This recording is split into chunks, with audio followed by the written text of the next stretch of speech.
Praise lord. దేవుని నామం అందరికీ నా శుభములు తెలియచేస్తున్నాను. Welcome to my YouTube channel Rachel Swaroop.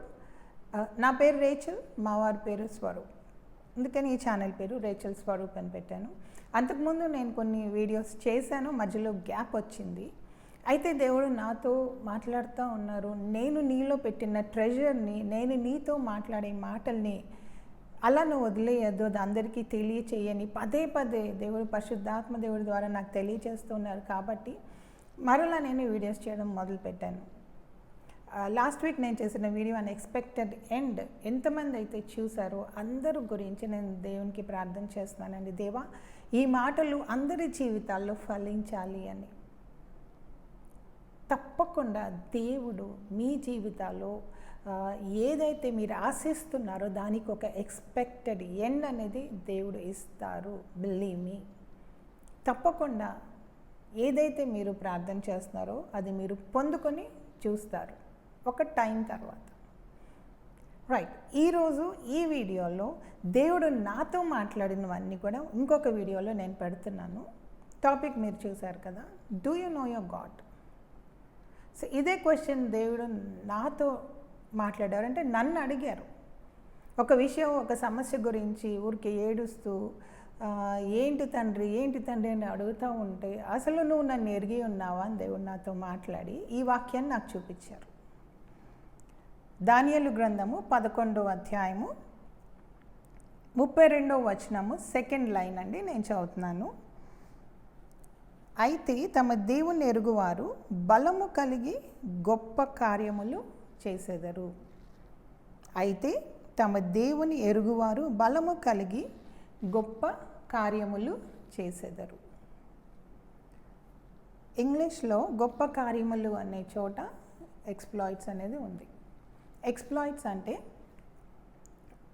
Bold and daring achievement. అంటే ఇక్కడ ఏముంది, ఎవరైతే తమ దేవుని ఎరిగి ఉన్నారో వాళ్ళు చాలా బలం పొందుకొని బోల్డ్ అండ్ గ్రేట్ అచీవ్మెంట్స్ వాళ్ళ జీవితాల్లో వాళ్ళు చేసెదరు అని ఉంది. అంటే తప్పకుండా చేస్తారు. అసలు ఇది ఏ కాంటెక్స్ట్లో ఇక్కడ రాయబడి ఉంది, అసలు ఎవరు మాట్లాడారని మొత్తం పైకి వెళ్ళి చూస్తే, దానియేలు బబులోను రాజ్యంలో ఉన్నప్పుడు ఆయనకి ఒక విషయం తెలియచేయబడుతుంది. 10వ అధ్యాయము 1వ వచనంలో, గొప్ప యుద్ధము జరుగునన్న సంగతి నిజమే. ఒక సంగతి దానియేలునకు ఒక సంగతి బయలుపరచబడెను. గొప్ప యుద్ధము జరుగునన్న ఆ సంగతి నిజమే. అంటే ఒక గొప్ప యుద్ధం జరుగుతుంది, ఒక ప్రాబ్లం అనేది వస్తుందని దానియేలుకి తెలియచేయబడినప్పుడు, మిఖాయేలు దూత తెలియచేసినప్పుడు దానియేలు మరలా 21 డేస్, అంతకుముందు ఫాస్టింగ్ ఉంటారు, మరలా 21 డేస్ ఫాస్టింగ్ ఉన్నారు. ఇది మొత్తం నేను కంటిన్యూషన్ అని చదువుతున్నాను. ఆ దినముల యందు దానియేలను నేను 3 వారములు దుఃఖప్రాప్తుడనైతిని. 3 వారములు గడుచు వరకు నేను సంతోషంగా భోజనము చేయలేకయుంటిని. మాంసము కానీ ద్రాక్షారసము కానీ నా నోటిలోనికి రాలేదు, స్నానాభిషేకములను చేసుకొనలేదు. మొదటి నెల 24వ తేదీ నేను హిద్దెకెలను గొప్ప నది తీరమున ఉంటిని. ఇది ఇంపార్టెంట్. 5వ వచనము, నేను కనులెత్తి చూడగా నారబట్టలు ధరించుకున్న ఒకడు కనబడెను. అతడు నడుమున మేలిమి బంగారు నడుకట్టు కట్టుకొని ఉండెను. అతని శరీరము రక్తవర్ణపు రాతి వంటిది, అతని ముఖము మెరుపు వలె ఉండెను.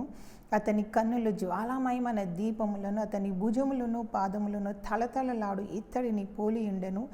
అతని మాటల ధ్వని నరసమూహపు కంఠ ధ్వని వలె ఉండెను. హల్లెలూయా. ఇది ఎవరి గురించి చెప్తున్నారండి? ఈ డిస్క్రిప్షన్ అంతా కూడా మన యేసయ్యదే.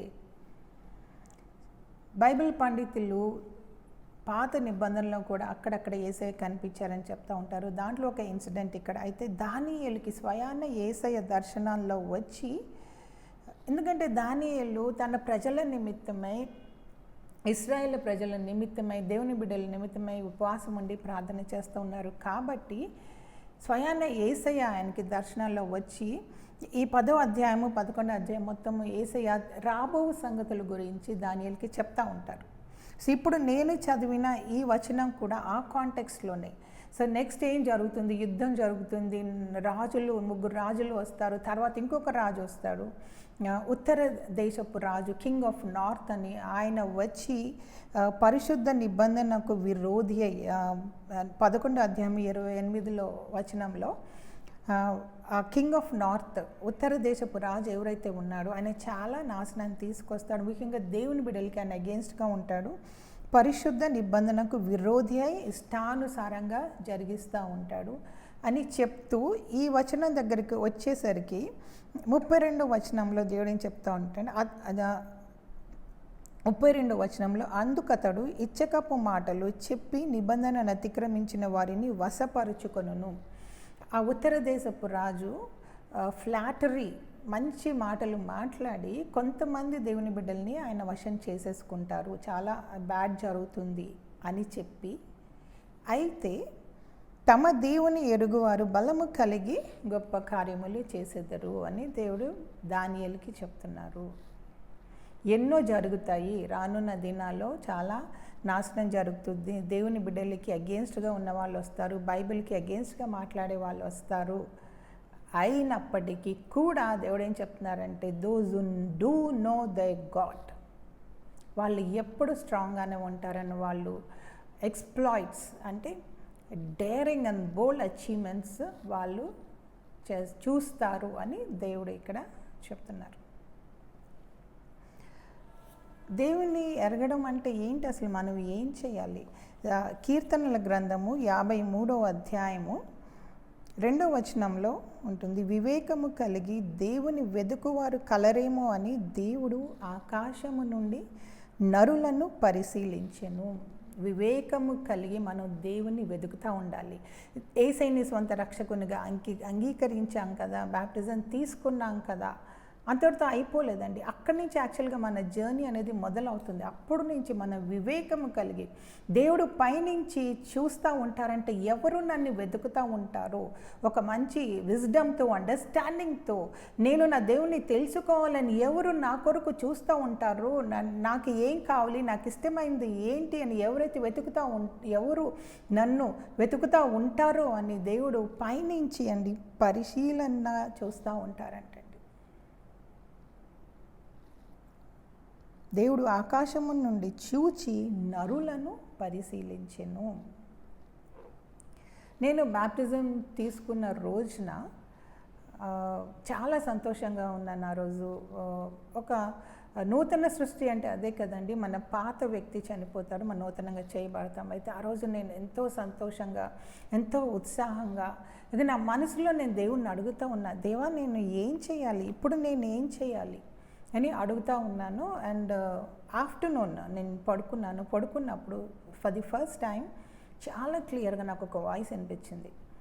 నా లైఫ్లో అది ఫస్ట్ టైం దేవుని వాయిస్ వింటాం. అంతకుముందు నేను ట్రెడిషనల్ చర్చ్కి చెందిన దాన్ని, కానీ సత్యం తెలుసుకున్నాక ముందుగా అసలు మారు మనసు అనుభవం రావాల్సింది, వాటర్ బ్యాప్టిజం తీసుకోవాల్సిందనే తీసుకున్నాను. అప్పుడు దేవుడు ఒక వాయిస్లో నాకేం వినిపించిందంటే ఎఫిషియన్స్ 5:10. అంటే నేను దేవుణ్ణి అడుగుతున్నాను కదా, దేవా నేను ఇప్పుడు ఏం చేయాలి, ఓకే బ్యాప్టిజం తీసుకున్నాను, ఐఎమ్ సో హ్యాపీ, నెక్స్ట్ నేను ఏం చేయాలి అని అడుగుతుంటే ఎఫిషియన్స్ 5:10 అంతే, అదే నాకు వినిపించింది. వెంటనే లేచి బైబిల్ ఓపెన్ చేసి చదివితే ఎఫీసీలకు రాసిన పత్రిక 5వ అధ్యాయము 10వ వచనము, గనుక ప్రభువుకేది ప్రీతికరమైనదో దానిని పరీక్షించుచు వెలుగు సంబంధుల వలె నడుచుకొనుడి. మెయిన్ కనుక ప్రభువుకేది ప్రీతికరమైనదో దానిని పరీక్షించుచు వెలుగు సంబంధుల వల్లే నడుచుకొనుడి. దేవునికి ప్రీతికరమైనది ఏంటి, దాన్ని పరీక్షించాలి. నేను I should go searching for that. And అది ఏంటో నేను తెలుసుకున్న తర్వాత నేను వెలుగు సంబంధిగా ఉండాలి. దేవుడు తన ప్రజలు ఎప్పుడు కూడా వెలుగు సంబంధులుగా ఉండాలి అని దేవుడు ఆశిస్తూ ఉంటారు. సరే, ఇది వినిపించింది. నెక్స్ట్ ఏంటి, ప్రభువునకు ప్రీతికరమైనది అంటే ఏంటి? అప్పుడు నేను క్రొత్త కాబట్టి నేనే ప్రేయర్ చేసి నేనే పరిశుద్ధాత్మ దేవుని ద్వారా ఆన్సర్ పొందుకోవచ్చని నాకు తెలీదు. నాకు తెలిసిన పాస్టర్స్ని నేను అడుగుతూ ఉన్నాను అనమాట, వెళ్ళి ఏంటి ప్రభుకి ప్రీతికరమైనది అంటే ఏంటి అని నేను అడుగుతూ ఉంటే పాస్టర్స్ వాళ్ళకి ఏది అనిపించిందో అది చెప్తా ఉన్నారు. ఒక పాస్టర్ గారేమో దేవునికి వర్షిప్ అంటే చాలా ఇష్టం అని చెప్పారు. అఫ్కోర్స్ దేవునికి వర్షిప్ అంటే చాలా ఇష్టం. ఇంకొక పాస్టర్ గారేమో దేవునికి ఇతరుల గురించి విజ్ఞాపన చేయటం అంటే చాలా ఇష్టం అమ్మ అని చెప్పారు.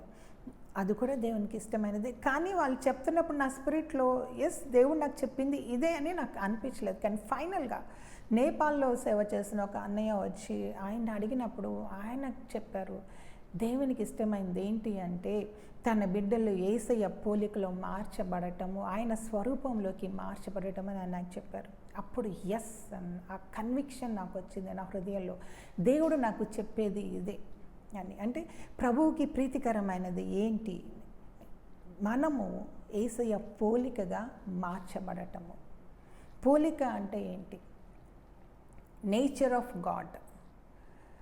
ఆదికాండము 1:26 దేవుడు నరుణ్ణి మన పోలికగా మన స్వరూపంలో చేద్దాము అని చెప్పి అని మొదలు పెడతారు. అంటే మనము దేవుని పోలికగా ఆల్రెడీ చేయబడి ఉన్నాము. కానీ మన శరీరం ఒకటి ఉంది చూడండి, అది మన స్పిరిట్కి విరుద్ధంగా ఉంటుంది. ఆ శరీరాన్ని మన స్పిరిట్ లైన్లో శరీరాన్ని మన ఆత్మ యొక్క లైన్లోకి మనం తీసుకురావాలి. అదే యేసయ్య పోలికగా చేయబడతాము. నేచర్ ఆఫ్ గాడ్ ఏంటి అంటే it is nothing but fruit of the spirit, ఆత్మ ఫలము. గలతీ పత్రిక 5:22. దానికి ముందు పైన నేను చదువుతాను, 19 నుంచి ఏముంది, 19 శరీర కార్యములు స్పష్టమై ఉన్నవి, అవేవనగా జారత్వము, అపవిత్రత, కాముకత్వము, విగ్రహారాధన, అభిచారం. మీద ఒక పెద్ద లిస్ట్ ఉంటుంది. అదంతా చెప్పిన తర్వాత 21 లాస్ట్ లైన్లో ఏముంటుందంటే, ఇట్టి వాటిని చేయువారు దేవుని రాజ్యంను స్వతంత్రించుకొనరని మీతో స్పష్టముగా చెప్పుచున్నాను. ఈ శరీర కార్యాలు మనలో ఉన్నవన్నీ కోపము, ద్వేషము, అసూయ, గొడవ పడతాము, ఇవన్నీ కూడా మనలో ఉన్నాయి. సహజంగా మన శరీరంతో మనకి వచ్చినాయి. కానీ ఎప్పుడైతే మనము యేసుని మన సొంత రక్షకునిగా స్వీకరించి నూతన సృష్టిగా అంటే మారు మనసు అనుభవంలోకి వచ్చామో, అప్పుడు మనం వాటర్ బ్యాప్టిజం తీసుకున్నప్పుడు మనకి ఏమవుతుందంటే, మన పాత ఆత్మ ఏదైతే ఉందో, మన పుట్టుకతో వచ్చిన పాత ఆత్మ అది పోయి మనకి క్రొత్త ఆత్మ అంటే దేవుని ఆత్మ మనలోకి వచ్చేస్తుంది. స్పిరిట్ ఆఫ్ గాడ్ మనలోకి వచ్చేస్తుంది. అదే మారు మనసు అనుభవం, బార్న్ అగైన్, నూతన సృష్టిగా చేయబడతాం. అంటే ఇప్పుడు మనలో స్పిరిట్ మంది కాదు, దేవుని దగ్గర నుంచి వచ్చింది. శరీరం మాత్రం అలాగే ఉంటుంది. సో ఇప్పుడు మన స్పిరిట్లో ఏమున్నాయి? అదే ఆత్మఫలము. 22 అయితే ఆత్మఫలం ఏమనగా ప్రేమ, సంతోషము, సమాధానము, దీర్ఘశాంతము, దయాళత్వము, మంచితనము, విశ్వాసము, సాత్వికము, ఆశా నిగ్రహము. ఇట్టి వాటికి విరోధమైన నియమమేదీ లేదు. క్రీస్తు యేసు సంబంధులు శరీరమును దాన్ని ఇచ్చలతోనూ దురాశలతోనూ సిలువ వేసి ఉన్నారు. అంటే ఇప్పుడు మన నూతన సృష్టిగా చేయబడిన తర్వాత మనలో ఈ శరీర కార్యాలన్నీ కూడా మనము సిలువ వేసేసాము అని పౌలు గారు చెప్తున్నారు. నిజంగా మనం వేసేసామా? మనలో ఇంకా శరీర కార్యాలు ఉన్నాయి. ఆత్మఫలం ఏమనగా ఏదైతే ఉందో అవన్నీ అసలు మనలో మేనిఫెస్ట్ అవుతున్నాయా? మనల్ని మనం ప్రశ్నించుకుందామండి. తమ దేవుని ఎరిగిన వారు, నేను దేవుని ఎరిగి ఉన్నాను అంటే నేను ఇప్పుడు ఏం చేస్తానంటే, నాకు నచ్చినట్లు నేను ఉండను. ఎస్, శరీరం బయటకు వస్తూ ఉంటుంది, గొడవ పడాలని ఉంటుంది, కోపం తెచ్చుకోవాలని ఉంటుంది. కానీ వాటన్నిటిని వెనక్కి తోసి ఆత్మఫలము, నా ఆత్మలో ఏమున్నాయి వాటన్నిటిని మాత్రమే నేను బయటికి తీసుకొని రావాలి. నాకు నచ్చినట్లు నేను ఉండటం కాదు. వాక్యం ఏం చెప్తుంది, దేవుడు ఏం చెప్తున్నాడు, అది మాత్రమే నా జీవితాల్లో నేను అన్వయిస్తూ ఉంటే అప్పుడు అది దేవునికి ఎంతో ప్రీతికరమైనది. దేవునికి ప్రీతికరమైనది పరీక్షించు వెలుగు సంబంధుల వల్ల ఉండు అని దేవుడు నాకు చెప్పాడు కదా. సో నేను వెలుగు సంబంధిగా ఉండాలి. అప్పుడు నేను గొప్ప కార్యములు అనేది నేను చేస్తాను. సో డియర్ ఫ్రెండ్స్, ఈ వీడియో ద్వారా దేవుడు నాతో మాట్లాడి నేను మీకు పంచుకున్నాను. మీతో కూడా దేవుడు మాట్లాడుతున్నారు. తమ దేవుని ఎరిగిన వారు, do you know me, do you know your God. దేవుని ఎరిగితే ఆయనకి నచ్చింది మనం చేద్దాము. మనకి నచ్చినట్లు మన శరీర కార్యాలు కాదు మనం చేయాల్సింది, దేవునికి నచ్చింది ఏదో చేసి గొప్ప కార్యాలు మనం చేసి చూపించాలి. దేవుని మహిమపరిచే విధంగా మన నోటి మాటలు, మన కార్యాలు అన్నీ కూడా ఉండాలి, కానీ దేవుని అవమానపరిచే విధంగా ఉండకూడదు. తప్పకుండా మనల్ని మనము యేసయ్య పోలికగా మార్చుకోవడానికి ఈ రోజు నుంచి ఒక స్టెప్ ముందుకు వేద్దాం. Thank you so much.